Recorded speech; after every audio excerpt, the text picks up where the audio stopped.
자, 우리 성지중학교 2학년 여러분, 코로나로 인해서 이번 주에 되교하지 못하는 사람들이 있네요.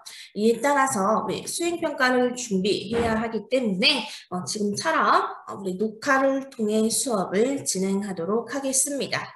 우리 지난 시간에 페르시아에 대해서 모둠학습 진행했었고요. 그 뒤를 이어서 우리 폴리스의 중심 세력 중에 하나였었던 아테네의 민주정치에 대해서 이야기를 했습니다. 자, 오늘은 학습지 14페이지로 가셔서 지난 시간에 배웠던 아테네 민주정치에 대한 문제부터 풀고 진도를 나가보도록 하겠습니다. 자, 14페이지의 문제 1번 자료부터 보도록 할게요. 우리 이미 지난 시간에 봤던 것들인데요. 자, 이게 도자기 파편 위에 이렇게 글씨들이 새겨져 있습니다. 자, 이 글씨들은 독재자가 될 수 있는 사람의 이름을 도자기 조각 파편에다가 쓰고요. 이 사람이 일정 이상, 즉 6,000표 이상 획득할 경우에는 독재자가 될 가능성이 있다라는 의미에서 10년 동안 아테네에서 추방한 제도가 됩니다. 자, 이 제도 같은 경우에는요, 클레이스 테네스가 시행했고요. 독재자 참주의 등장을 방지하기 위해 실시했던 제도가 되죠. 이 제도의 이름은 그렇죠. 도편 추방제가 됩니다. 자, 그리고 이 아테네 민주정치의 가장 화려한 전성기이자 꽃을 피웠던 시기가 바로 페리클레스라고 하는 사람의 시기이다라고 이야기를 했어요. 자, 이 페리클레스 시기 같은 경우에는요, 우리 정치체제는 권력이 소수가 아닌 다수로부터 나오기 때문에 민주정치라고 부릅니다. 소수가 아닌 다수로부터 정치의 권력이 나와요. 그리고 국가에 봉사할 능력만 있으면 가난한 이유로 정치적으로 배제되지 않는다라고 페리클레스의 연설문을 통해서 알 수가 있는데요. 자, 그럼 문제를 풀어보시면 자료 2번에 페리클레스의 연설문을 참고를 해서 아테네의 민주정치 그리고 오늘날의 민주정치 비교해보자라고 되어 있습니다. 우리 이미 이거 지난 시간에 비교했었어요. 기억이 나는지 모르겠네요. 자, 우리 아테네 같은 경우 페리클레스 시기로 오게 되면은요, 민주정치의 꽃, 즉 직접 민주주의 시행해요. 그래서 아테네 시민권을 가지고 있는 남자들은 모두 민회라는 이름의 회의에 참여하여서 아테네의 중요한 일을 담당했었죠. 단, 노예라든가 여자라든가 외국인 같은 경우에는 이 민주정치에 배제가 되는 제한된 민주정치의 모습을 보이기도 해요. 반면 우리 오늘날 같은 경우에는 많은 사람들이 모일 장소도 시간도 없기 때문에 우리가 우리의 대표를 뽑는 간접 민주주의 시행한다라고 이야기를 했어요. 다만 아테네와 다르게 일정한 나이만 넘게 되면은요. 남자건 여자건 상관없이 모두가 평등하게 참정권을 갖게 되지. 그래서 이러한 차이점을 갖게 되는데요. 정리를 하면 자, 아테네 같은 경우에는 직접 민주주의, 현재 우리는요 간접 민주주의. 반면 아테네 같은 경우에 여기서 말하는 시민, 정치에 참여할 수 있는 사람들은 일정한 나이, 만 20살이 넘은 남자들만 참여하기 때문에 노예라든가 여성, 외국인은 제외가 되는 제한적 민주정치의 모습을 띠고 있는 반면에 현재 오늘날은요, 만 20살, 그러니까 일정 나이가 넘으면 남자건 여자건 부자건 가난한 사람이건 상관없이 남녀 모두에게 선거권, 정치권을 부여하게 됐죠. 그래서 이러한 차이점을 갖고 있습니다.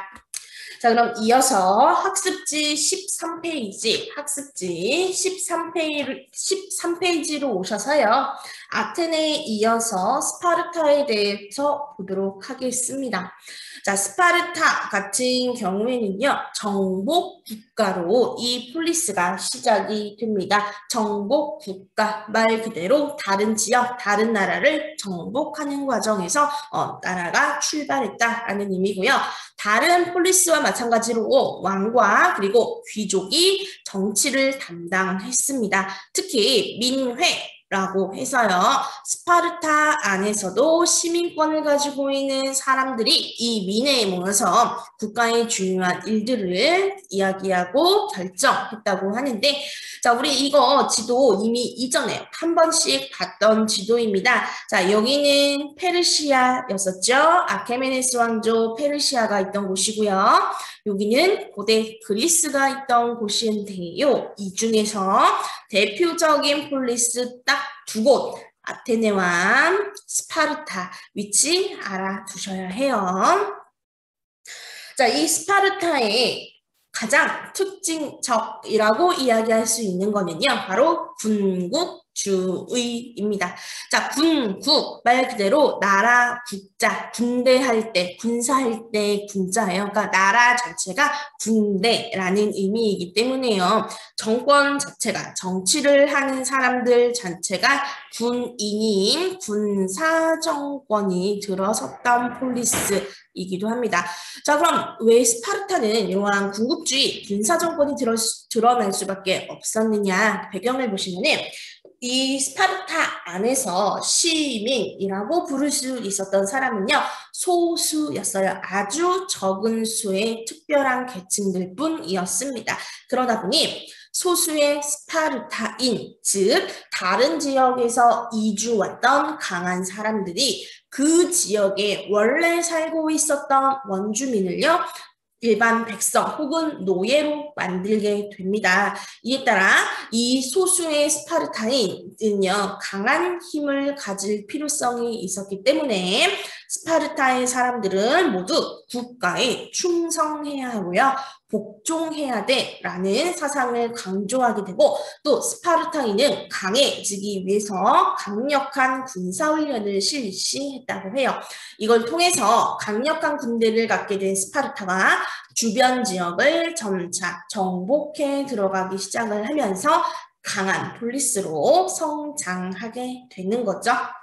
자, 학습지 14페이지로 다시 오시면, 자, 이렇게 민주정치로 화려하게 꽃을 피웠던 각각의 폴리스들이 가지고 있는 특징을 통해서 화려하게 성장했었던 이러한 그리스 세계도 결국에는 번영하고 쇠퇴하기 시작을 하는데요.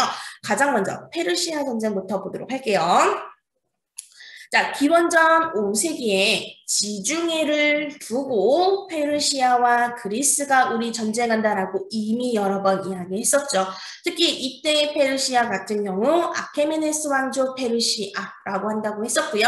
이 전투에서 승리한 쪽은 그리스였습니다. 그러니까 그리스의 폴리스들이 페르시아와의 전쟁을 위해서 서로 힘을 합쳤고요. 이 과정에서 그리스들은 큰 번영을 겪게 되는데, 자, 이걸 통해서 페르시아와의 전쟁에서 승리한 이 그리스 안에 있는 폴리스들은요, 고민을 하기 시작을 합니다. 자, 지금 비록 우리가 페르시아에게 전쟁에서 승리를 했지만 언제든지 이 페르시아라고 하는 나라 혹은 페르시아가 멸망하더라도 이후에 서아시아 지역에서 성립된 나라들이 또다시 그리스를 침략해 들어올지를 몰라. 그러면 우리는 미리 준비를 해야겠지라고 생각을 했던 거예요. 그래서 많은 폴리스들 중에서 아테네를 중심으로 동맹을 결성합니다. 힘을 하나로 뭉친 거예요. 그 동맹을 델로스 동맹이라고 이야기를 합니다. 자, 델로스 동맹이라고 불렸던 이유는요, 우리 앞에 지도를 좀 다시 보면, 자, 여기 델로스 섬이 있어요. 여기 가운데 보시면 델로스라고 하는 섬이 있는데 이 델로스 동맹에서요. 당시에 전쟁에 필요한 자금을 미리 적금 같은 형태로 아테네가 이제 은행의 역할을 해서 아테네로 보냈던 거예요. 많은 폴리스들이 전쟁에 필요한 자금을 아테네에 보내게 되고 이 아테네에서는 이러한 돈들을 보관할 장소로 델로스라고 불리는 섬을 선택을 하게 됩니다. 그래서 델로스 동맹이라고 불려요. 자, 아무튼 이렇게 아테네를 중심으로 하는 델로스 동맹이 페르시아 전쟁으로 인해서 형성되었을 뿐만이 아니라 이 그리스에 있는 폴리스들이 지중해를 차지하게 되면서요.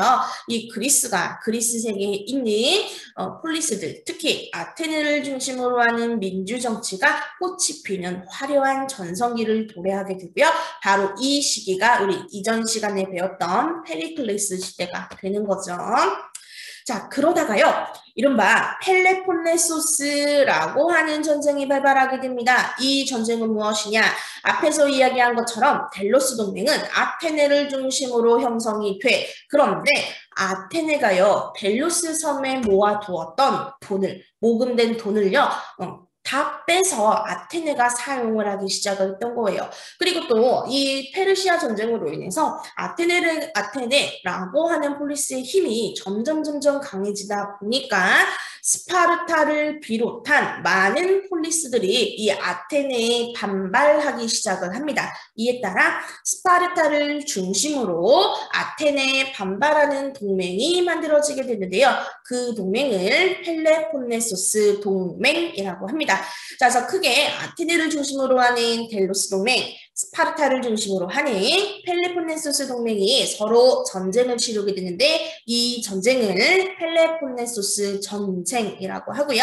이 전쟁에서는 스파르타가 승리하게 되지만 이 결론적으로 자기네들끼리 그리스 안에 있는 나라들끼리 치고받고 싸운 거기 때문에 결론적으로 그리스에 남아있는 폴리스들의 힘이 점점 약해지는 결과를 초래하게 됩니다. 이에 따라 마케도니아라고 하는 나라에 결국 멸망당하게 되는데요. 이때 당시 마케도니아의 왕으로 알렉산드로스 대왕을 이야기할 수가 있겠죠. 자, 그럼 우리 아테네와 스파르타 이 두 나라를 한번 비교해 보도록 하겠습니다. 비교해 볼게요. 자, 화이트보드로 넘어오셔서 자, 먼저 아테네 그리고 스파르타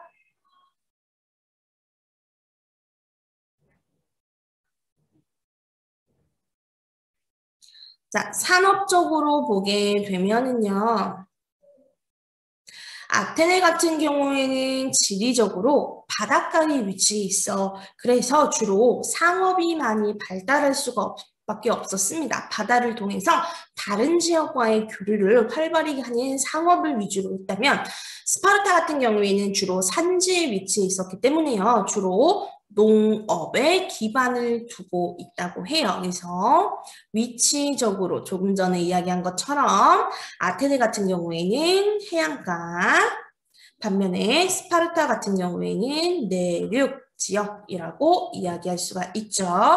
자, 그리고 정치적으로 본다면 우리 설명했던 부분이에요. 아테네 같은 경우에는 민주정의 꽃을 피웠고 우리 지금 현재 하고 있는 민주주의의 기원이 되는 곳이 아테네라고 이야기를 한다면 스파르타 같은 경우에는요. 소수의 스파르타인들에 의해서 정치가 행해지죠. 민회라는 곳에서 바로 이 스파르타인들은 대부분 귀족이었기 때문에 귀족정의 형태를 띠고 있습니다.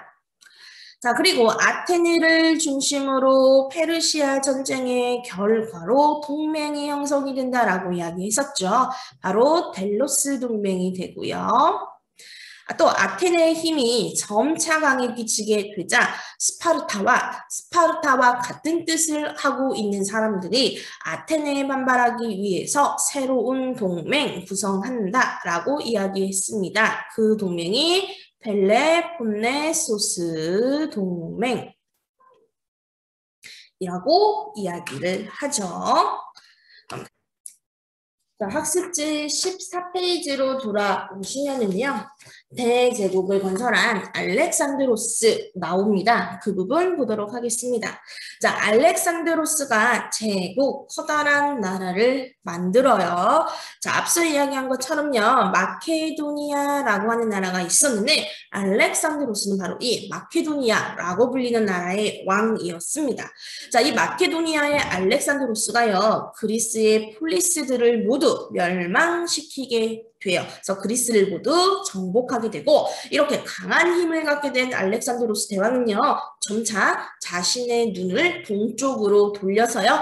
동방원정 즉 서아시아 지역을 비롯한 아시아 지역으로의 원정을 단행하기 시작합니다. 자, 이에 따라 유럽, 서아시아, 아프리카에 걸친 커다란 제국을 만드는데요. 자, 우리 지도를 한번 보도록 하겠습니다. 자, 마케도니아는 바로 요거예요. 여기가 마케도니아고요. 자, 이 아랫부분이 바로 그리스 세계가 되죠. 자, 이 마케도니아는 처음에 하나의 작은 도시 국가였었는데 점차 힘을 키우게 되면서 그리스 지역을 정벌하게 되고 그 눈을 동쪽으로 돌리게 되면서 리디아, 박트리아, 파르티아를 비롯해서요. 이집트까지도 정벌을 하는 거대한 제국을 만듭니다. 더불어서 우리 인도 문명의 발성지였었던 인더스강 기억나죠? 그 인더스강 유역까지 영역을 확장시킬 만큼 상당히 강한 나라로 만들었던 사람이 알렉산드로스 대왕입니다. 자, 이렇게 알렉산드로스 대왕이 커다란 제국을 만들게 되면서요.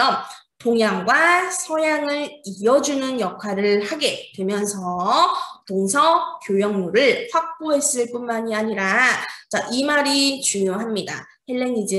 헬레니즘이라고 하는 세계를 형성하게 되는데요. 헬레니즘이라고 하는 거는 쉽게 말해서 그리스 문화, 그러니까 서양의 문화, 그리스 문화 플러스 오리엔트, 동양의 문화를 섞은 거예요. 그러니까 동서양의 문화가 섞이게 되면서 새로운 문화를 만들게 되는데 그것을 헬레니즘 문화라고 이야기를 합니다.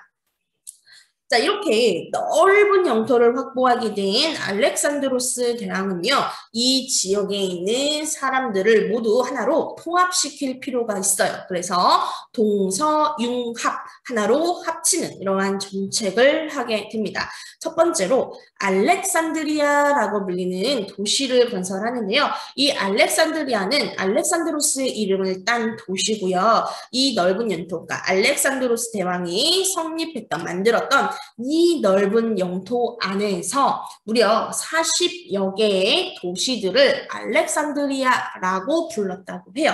그 중에 가장 유명했던 알렉산드리아는 이집트에 있는 알렉산드리아이고요.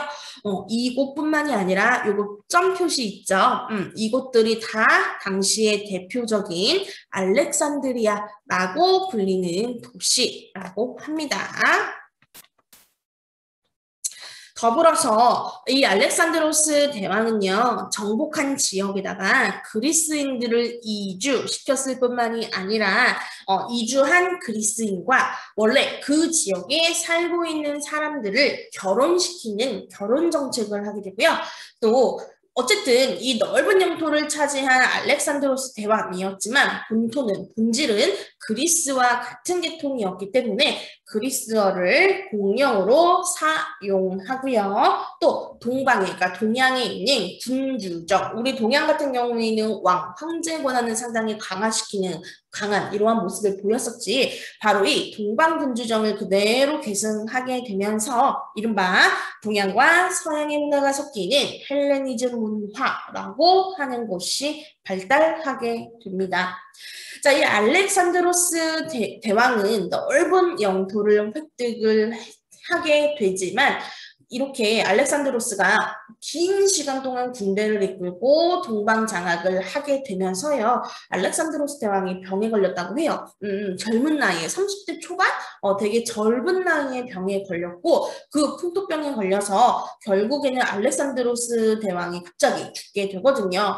그래서 알렉산드로스 제국이 그러니까 대왕이 죽은 다음에 나라가 시리아, 이집트, 마케도니아 세 개의 나라로 분열되는데요. 다시 조금 더 다듬어서 설명을 하게 되면은 넓은 영토를 획득했던 알렉산드로스 대왕은요. 더 동쪽으로 나아가게 돼. 그런데 서양에서만 살고 있었던 이 알렉산드로스 대왕에게 이제 인도 지역, 그러니까 중앙아시아 지역에서 널리 유행하고 있었던 풍토병이라고 하는 병에 이 알렉산드로스 대왕이 걸려버린 거예요. 근데 이 병을 치료할 만한 방법이 당시에 존재하지 않았기 때문에 결국 죽게 되고 구심점이 되었던 알렉산드로스 대왕이 사라지자 알렉산드로스 제국은 시리아, 이집트, 마케도니아의 세 개의 나라로 나누어지게 됩니다. 그리고 이 나라들은 결국에 기원전 1세기에 로마라고 하는 나라의 정복이 되기도 하죠. 자, 다시 한 번 더 지도를 보도록 할게요. 자, 이 알렉산드로 대왕이 동방 지역까지 널리 진출을 하게 되었지만 결국에는 사후 이 알렉산드로 대왕이 죽은 다음 세 개의 나라로 분열이 된다라고 이야기를 했었죠. 일단 첫 번째로 기존에 알렉산드로스의 왕족이었었던 마케도니아가 첫 번째가 되고요. 또 이집트로요. 프롤레마이오스라고 하는 왕조가 이집트 왕조로 그러니까 프롤레마이오스 가문이 이집트의 왕으로 등극을 하게 되었고요. 또 하나가 시리아라고 해서 지도에 표시가 되어 있지는 않지만 이쯤 되는 곳에 시리아라고 하는 나라가 만들어지게 되는 이러한 모습을 보이게 됩니다. 자, 이렇게 알렉산드로스 대왕이 동방원정을 떠나게 되면서요. 동양과 서양의 문화가 섞이게 되고 그것을 헬레니즘 문화다라고 이야기를 했었는데 여기서 말하는 헬레니즘이라고 불리는 시대 같은 경우에는요. 알렉산드로스가 동방원정을 떠난 정복했던 전쟁을 시작을 해서 알렉산드로 대왕이 죽은 다음에 분열이 되었던 세 나라, 그러니까 시리아, 이집트, 이 마케도니아 세 나라가 로마라고 하는 나라의 하나로 통합될 때까지 약 300년간의 시기를 헬레니즘 시대라고 부르고요. 이 헬레니즘 시대에 널리 유행했던 문화가 헬레니즘 문화가 되는데요. 이 헬레니즘 문화의 특징, 동서양이 섞인 거다라고 이야기를 했어요. 그래서 서양의 그리스 문화를 기반으로 하되 페르시아 같이 오리엔트 문명이 융합된 것을 의미합니다. 자, 오리엔트라는 의미는 동양이라는 뜻을 가지고 있어요. 동양, 서양의 그리스 문화를 기반으로 하고 페르시아 같은 동양의 문화가 섞인 것이다. 그것이 헬레니즘 문화다라고 이야기할 수 있고요. 그리고 이러한 문화는 인도에서도 특히 잘 나타나는데 나중에 우리 배울 거예요. 인도에 가면은 간다라 미술이라고 하는 것이 보여요. 이 간다라 미술 같은 경우에도 동양과 서양의 문화가 섞인 것인데 서양에 나타나는 것을 헬레니즘, 그 다음 인도에 나타나면 간다라 미술이라고 보시면 돼요. 똑같이 동서양이 섞인 거지만 서양에 나타난 동서양의 문화 섞인 것을 헬레니즘, 인도에 나타나면 간다라 미술이 됩니다. 자, 우리 이야기할 때 알렉산드로스 제국의 알렉산드로스가 넓게 영토를 넓혔던 끝 지점 또한 우리 인도 문명이 형성이 되었던 인더스 강이었기 때문에요. 인도에서도 동양과 서양 문화가 섞인 이러한 간다라 미술이 유행하게 되고요. 또 넓은 영토를 차지했기 때문에 그러니까 알렉산드로스 제국 안에 있는 사람들은 모두가 똑같은 백성이고 모두가 똑같은 시민이야 라고 생각을 해서요. 상당히 개방적이고요. 보편적인 세계 시민주의, 세계 시민적 문화를 추구했다고 합니다. 또 이 시기에 자연과학도 널리 발달하는데요. 자, 아르키메데스가 부력의 원리를 발견합니다. 부력, 바로 우리 물에 뜨는 힘 있죠. 그것을 이 시기에 발견하게 되고요. 또 자연과학 중에 하나로 기하학이라고 하는 것을 유클리드가 널리 발달시켰다고 해요. 자, 그리고 미술을 보게 되면은 이야기했듯 이 헬레니즘 문화는 동양의 문화와 서양의 문화가 섞인 거다라고 이야기를 했었죠. 그리스 문화를 기본으로 두되 페르시아 같은 오리엔트 문화가 섞인 거다라고 이야기를 했는데 그러한 영향을 받아서요. 헬레니즘 시기의 미술의 특징을 보면 상당히 있는 그대로, 사실 그대로를 표현하는 것을 추구했다고 해요. 대표적으로 밀로의 비너스상, 라오콩군상이 대표적이다라고 이야기를 할 수가 있는데 이게 바로 밀로의 비너스상, 그러니까 여자, 비너스라고 불리는 여신을요. 사람 모습 그대로, 여인의 모습 그대로를 구사한 거예요. 그래서 과학적으로 보게 되면은 지금 이 밀로의 비너스상의 인체 비율이 가장 아름답게 보이는 인체 비율이라고 하고요. 또 라오콩군상이라고 해서 자세하게 보시면 이제 포세이돈의 저주를 받게 되는 이제 라오콘이라고 하는 사람이 두 아들과 함께 이제 뱀에 묶여서 죽는 모습을 이렇게 조각으로 해 놓은 거예요. 그래서 여기에 보이는 세 명의 남자가 라오콘과 두 아들의 이제 인체, 신체 이러한 것들도 있는 그대로 남자의 모습을 그대로 조각해 넣었을 뿐만이 아니라 뱀에 감겨서 죽는다라고 이야기를 했었죠.